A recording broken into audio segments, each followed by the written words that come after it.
Saúde, estamos de volta. Nosso Saúde e Bem-Estar de hoje fala nesse segundo bloco sobre um assunto muito sério que também envolve a saúde, mas a saúde emocional, a saúde da família, e é um ponto de atenção muito grande. A gente está falando sobre a violência infantil.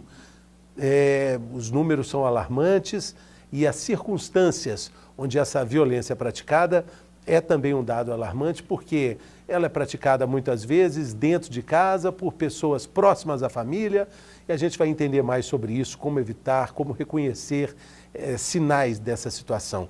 Quem está aqui conosco é a Sinara Cordeiro, que é psicanalista, pedagoga, escritora, e vai contribuir aqui com seu conhecimento, sua atenção, sua gentileza. Bem-vinda, Sinara. Tudo bem? Tudo jóia.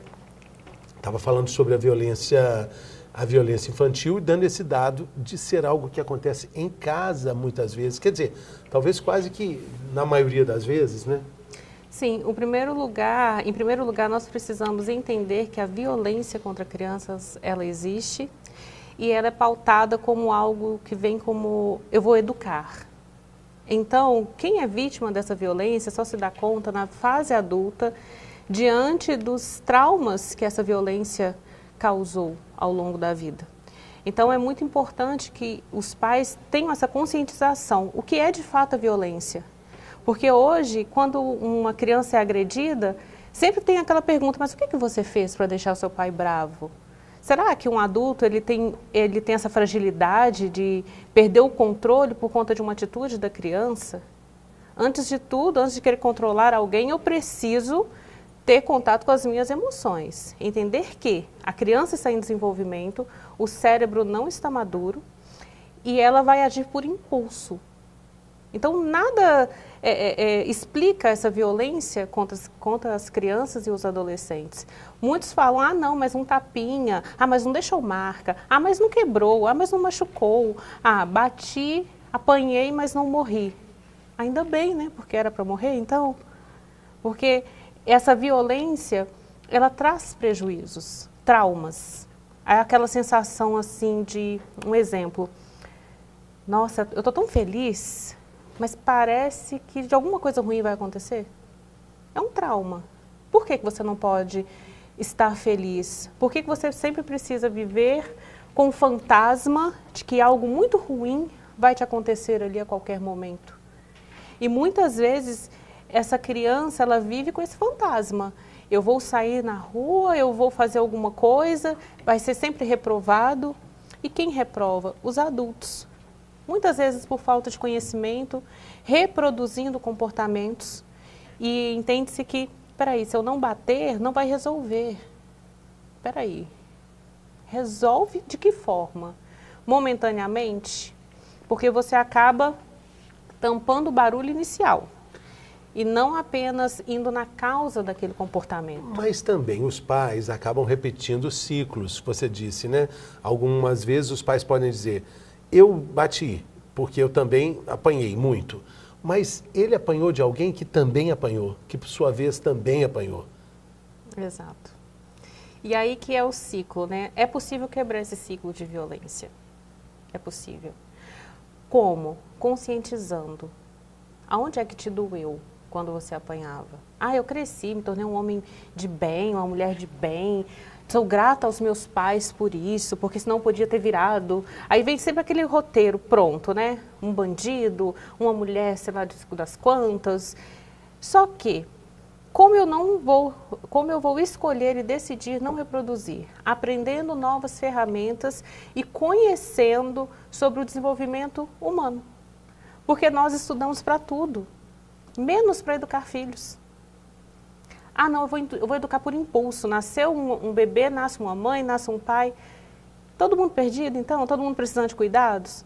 Não, eu preciso entender como funciona esse desenvolvimento infantil, esse cérebro da criança, para eu identificar como eu vou reagir.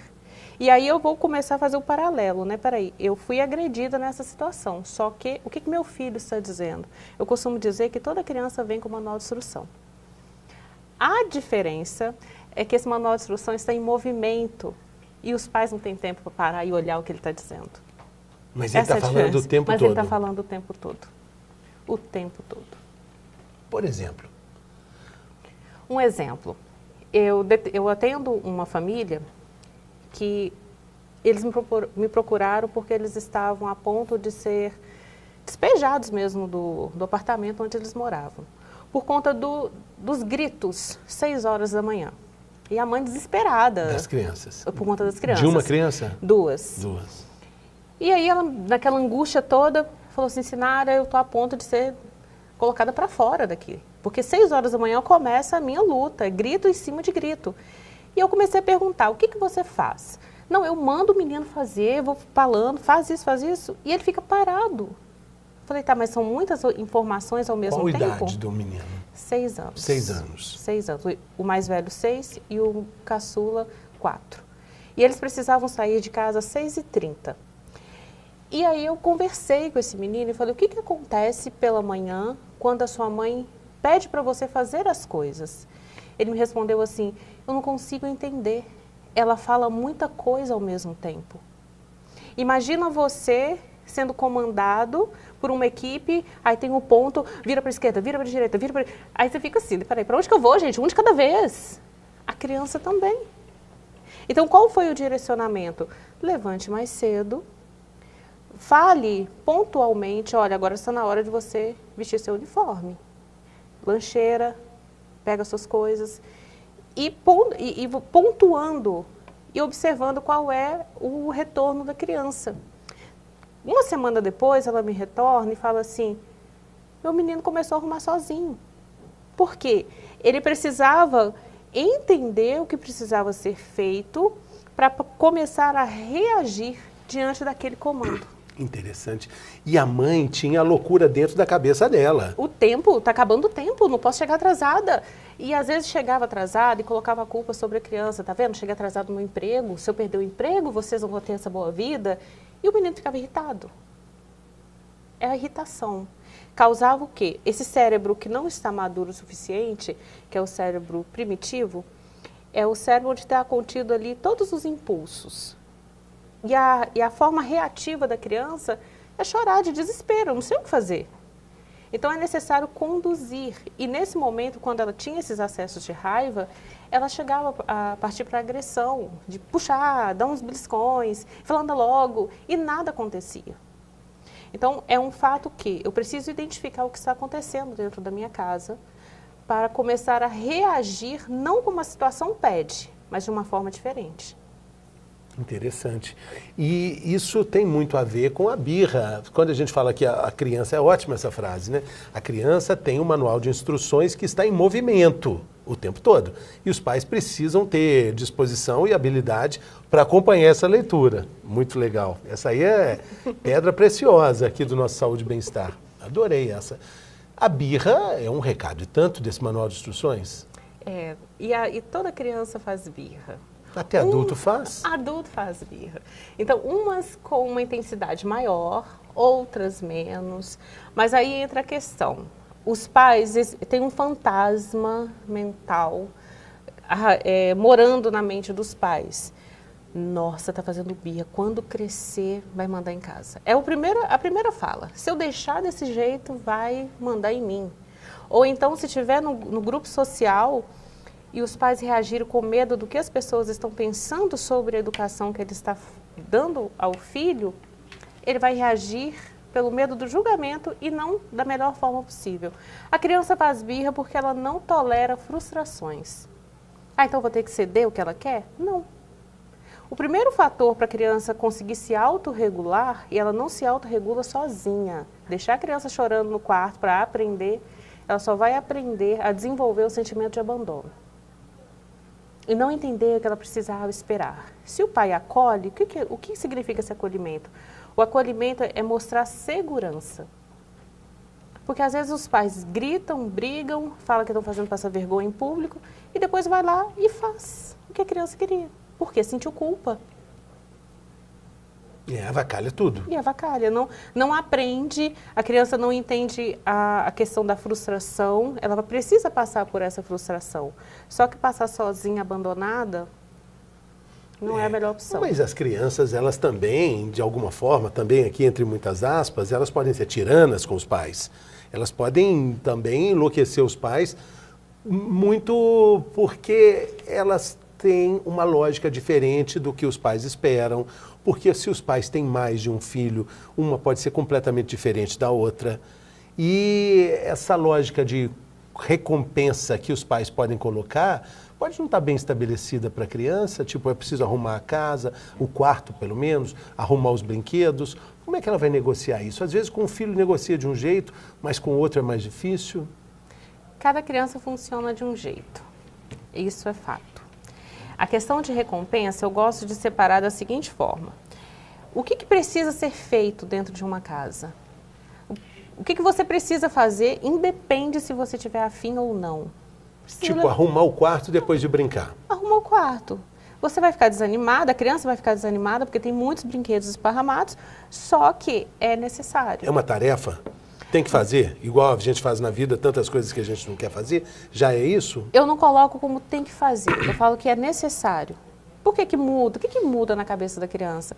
Quando ela entende que ela faz parte daquilo, daquele movimento, o cérebro ele fica menos reativo. Ele vai ficar reclamando porque é muito brinquedo? Vai pedir ajuda dos pais? Vai. Nesse momento, o que é ideal? Pai, me ajuda a recolher os brinquedos? Ajude. Mas não é recolher para a criança, é ficar perto, segurando a caixa, pegando um aqui, outro ali, mas fazendo junto.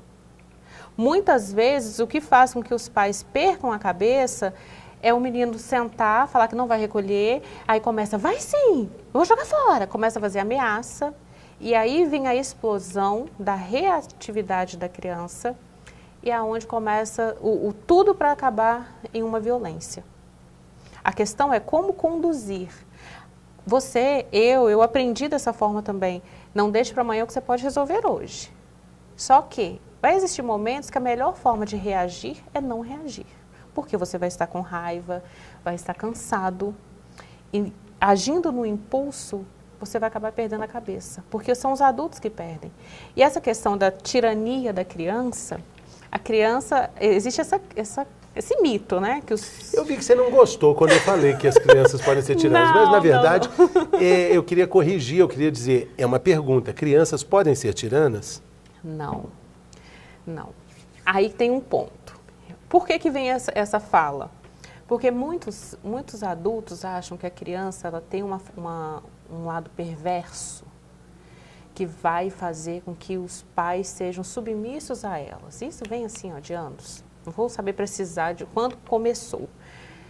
E quando você começa a educar um bebê, olha, não deixa no berço para aprender que lá é o lugar dele. O ser humano foi criado, a originalidade desse ser humano é para ficar junto. Não é para ficar sozinho. Ah, mas tem pessoas que conseguem conviver bem com a solidão. Solidão entre aspas. Ela tem um grupo de convivência, ela gosta de ficar sozinha, mas ela tem um grupo de convivência. A criança, ela precisa do adulto para orientá-la. Ela precisa disso, é fundamental. Então, enxergar a criança como alguém que tem ali um recurso para dominar esse adulto, acaba fazendo com que os pais tomem atitudes equivocadas para prevenir algo que está na mente. E não é o que a criança está dizendo. Sim, isso é importante, interessante. E aí tem um detalhe, mas a criança é agressiva, ela bate, ela é isso, ela é aquilo, tudo precisa ser corrigido, porque diante de um acesso de raiva, de birra, a criança ela fica descontrolável. Ela fica descontrolada, ela não escuta, ela não vai pensar. Então falar, ai, respira, não vai acontecer, ela não vai conseguir. Quem precisa respirar é o adulto que está com ela. E às vezes o tempo de birra demora 40 minutos, 1 hora. Vai depender da intensidade. E da personalidade de cada criança, Isso. Né? Você falou do ponto importante aí do isolamento, da questão da criança ser agregadora, de gostar de conjunto, né? E aí tem um ponto interessante que é dormir na cama dos pais. É um marco na vida do casal ali, né? O que você recomenda? Às vezes isso causa uma discussão muito grande. causa culpa para os pais, angústia para os filhos que querem ficar lá, aquelas idas à noite para dormir, para procurar apoio, ajuda, aconchego. Como é que você lida com isso? Conversando. É o ponto principal e também observando a estrutura da família. Quando começa, a criança ela fica buscando esse momento de uma forma muito constante, é um sinal de alerta, porque tem uma falha. Está faltando o investimento com o tempo de qualidade para essa criança. E os pais podem negociar. Como? Se não é para dormir, se você aí não quero que durma no meu quarto, mas ficar um tempo com essa criança no seu quarto também é importante. Você pode limitar, você vai ficar aqui até você adormecer, ou então um pouquinho aqui comigo, e quando determinado horário você vai para sua cama, eu vou te acompanhar, e a gente faz uma oração, faz uma reza, canta uma musiquinha, conta uma história, e cama. Isso pode acontecer, isso deve acontecer. O que acontece no modo geral? Sai daqui agora, está na hora de dormir, e só os gritos. E a criança começa a ficar com medo desse quarto. Porque tem a fase da criança fantasia muita coisa. Tem a fase da separação, onde ela acha que a mãe vai morrer, que vai sumir todo mundo. É preciso levar em conta todo esse processo do psicológico da criança. Do que está ali naquele universo dela. Do que está ali nesse universo. Então, a condução dessa cama, qual é a sua realidade? Como você pode criar um diálogo aí na sua casa para mostrar para o seu filho que ficar no quarto dele também é importante e que vocês vão estar juntos. E a ideia geral de que avós deseducam netos? Aí que entra um ponto, né, gente? Parece que vem com uma culpa. Falar assim, bom, eu eduquei os meus, fiz direitinho, agora deixa eu estragar esses aqui. E se essa... É verdade? Olha, a maioria, tá? Mas aí eu tenho um contraponto aqui que eu não concordo. Por quê? Quando a avó, ela é a sogra da nora, parece que entra uma concorrência ali, deixa que eu não eduquei assim, eu vou estragar, e acaba criando uma rivalidade. Ou seja, a mãe fala, não é para dar doce durante a semana, meu filho não come, não tem contato aí com açúcar, não faça isso, aí a avó vai lá, ai, não conta para sua mãe não, toma isso aqui. Isso é perigoso, porque você está mostrando para esse netinho que na ausência do que ele é responsável, você pode fazer o que ele não gosta. Agora eu vou te fazer outra pergunta, eu já te falei. Você disse que crianças não são tiranas, mas já as sogras... Aí é outra história, né? O adulto cresceu, a criança cresceu, né? Então não é uma concorrência, gente. A nora, a sogra, elas não deveriam ser concorrentes, e sim visando o bem-estar da família. Manter uma regra. Lógico que os avós não vão educar ali como se fossem os pais, mas manter uma rotina que a criança já conhece. É lógico, vai fazer um bolo, vai fazer um doce, vai brincar, vai dormir, às vezes... que mal tem isso, né? Dorme um pouquinho mais tarde, tudo bem. Mas não extrapolar por completo as regras fixas que essa criança já tem dentro da casa dela. A gente falou o tempo inteiro aqui de famílias estabelecidas dessa forma convencional, mas é preciso também falar da alienação parental e da violência que envolve tudo isso. Você é uma especialista no assunto, queria falar um pouco disso. Essas minhoquinhas que os pais vão colocando na cabeça das crianças também é uma forma de violência, né? Exatamente. E é uma violência silenciosa, porque elas deixam marcas internas. E quando nós falamos dessa violência, dessa alienação parental, é uma crueldade com a criança. Os pais, eu vou dar um exemplo da separação, os pais separaram. Eles podem conviver pensando no bem-estar do filho ou dos filhos. Só que começa uma concorrência de quem que o filho gosta mais e começa um falar mal do outro com a criança. E a criança não tem bagagem emocional para suportar isso. Ela precisa de ajuda. Aí de um lado ela não quer se opor ao que o pai está falando. Do outro, ela não quer também ir contra o que a mãe está dizendo. Ela começa a ser uma esponja de várias setas inflamadas ali. O que prejudica? Chega numa fase da adolescência, aí vem aquela intensidade de rebeldia, onde ela não gosta de ninguém, não respeita o pai, não respeita a mãe, começa aquelas respostas ofensivas e etc. Por quê? Não foi respeitado esse espaço da criança. Se você separou, entenda que você vai continuar sendo o pai dessa criança, a mãe dessa criança. E é importante entender que eu não posso depositar a minha frustração nesse relacionamento em cima do meu filho. Porque ele vai sofrer, ele não quer decepcionar. Tem crianças que não podem chegar e falar, nossa, eu passei um dia maravilhoso na casa do papai. Aí vira e fala, ah é? Aqui também não é maravilhoso, não? Aí a criança já começa a ficar naquele conflito. Não mãe, não é isso que eu quis dizer. Ela para de falar. E aí também que mora o perigo, porque se acontecer algo muito ruim, ela não vai nem compartilhar em casa. Se passar por outros tipos de abuso, ela não vai compartilhar, porque ela tem medo de decepcionar a mãe ou o pai. Muito bem. Olha, Sinara, tem uma questão que você falou o tempo inteiro aqui, você citou muito a palavra respeito. E é muito importante quando a gente fala de pais e filhos, né? Pai, mãe, filho e filha, a gente tem essa composição do respeito. Mas o que eu percebo assim, o respeito que meu pai tinha pelo avô dele e que eu tinha pelo meu pai é diferente do respeito que meus filhos têm por mim. Essa ideia de respeito foi se moldando e nem por isso deixou de ser maior ou menor, porque eu entendo que de algum jeito meus filhos me respeitam.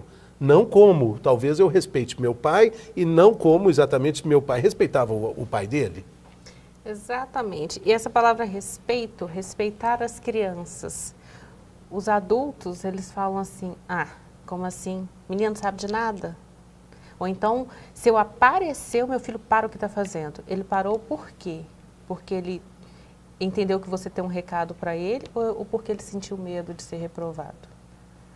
Antigamente, a figura paterna, principalmente, ela era tida como uma figura de autoridade, mas, na verdade, era autoritarismo. Se o pai chegasse, se o menino estivesse fazendo algo que ele abominasse ali, ele parava. Não porque ele compreendeu o limite, mas porque ele tinha medo da consequência. Então, o respeito precisa ser inserido todos os dias na casa, com a criança, pedir desculpas. É recíproco. Precisa ser recíproco. E começa do adulto para com a criança. Porque a criança vai aprender. Pedir desculpas. Quando eu falo isso, as mães falam, o quê? Tem que pedir desculpa para um pirralho? Sim. Porque para ele reconhecer também o próprio erro, ele precisa estar convivendo com naturalidade com esse pedido de desculpas. Aqui em Minas tem um negócio de tomar benção. Sim. Benção. Toma benção, Sim. pai, benção, mãe. Isso não deixa de ser um cultivo do respeito, né? Sim, sim. E é importante. Eu não preciso gritar para os meus filhos me escutarem. O grito, ele faz parte do ser humano como um sinal de alerta, para você ficar atento com uma situação, mas depois você volta ao normal. A questão é que os pais usam o grito para repreender o filho, aí acha, tá bem? Foi só o gritar que parou. Ele não parou porque ele entendeu o motivo, ele parou porque o cérebro entrou em modo de sobrevivência, estado de alerta, ou bate ou corre. E se ficou alguma dúvida sobre o bater ou não, acho que não existe dúvida com relação a isso. Não existe bater. Não é tapinha, não é beliscão, palmadinha, zero. Zero. Zero. Zero. Sabe por quê? Quando nós falamos assim, gente, mas por que aquela mulher fica casada com aquele homem que ela apanha todos os dias? Geralmente, vítimas de violência, feminicídio, enfim, elas cresceram em um ambiente muito agressivo, fisicamente e psicologicamente. Elas entendem que eu te bati, mas é por conta da roupa que você usou. Eu te bati, mas a culpa foi sua. Então, ela se sente como culpada. Atender uma vítima, uma mulher que está em um relacionamento abusivo, primeiro é resgatar essa criança interior ferida. Não é simplesmente falar separa, porque está muito além, é um iceberg. E quando separa não é pouco comum dela repetir de novo a relação e apanhar de novo. E aí comumente se diz, essa menina tem dedo podre para escolher marido. Mas não é essa a questão. É um ciclo pernicioso que não para de girar e que vem de gerações muito antigas para ela, né? Exatamente. De ensinamentos que ela teve. Exatamente. Ela foi submetida. Se ela não for tratada emocionalmente, ela vai repetir a mesma escolha, o padrão de comportamento, as pessoas, o convívio. Por quê? Para ela, o sinônimo de afeto, eu estou te batendo, mas eu te amo. Eu te bato, mas põe comida em casa. O que acontece com as mulheres, principalmente que têm filhos? Ele é agressivo, mas pelo menos ele cuida bem dos filhos. Fica uma compensação.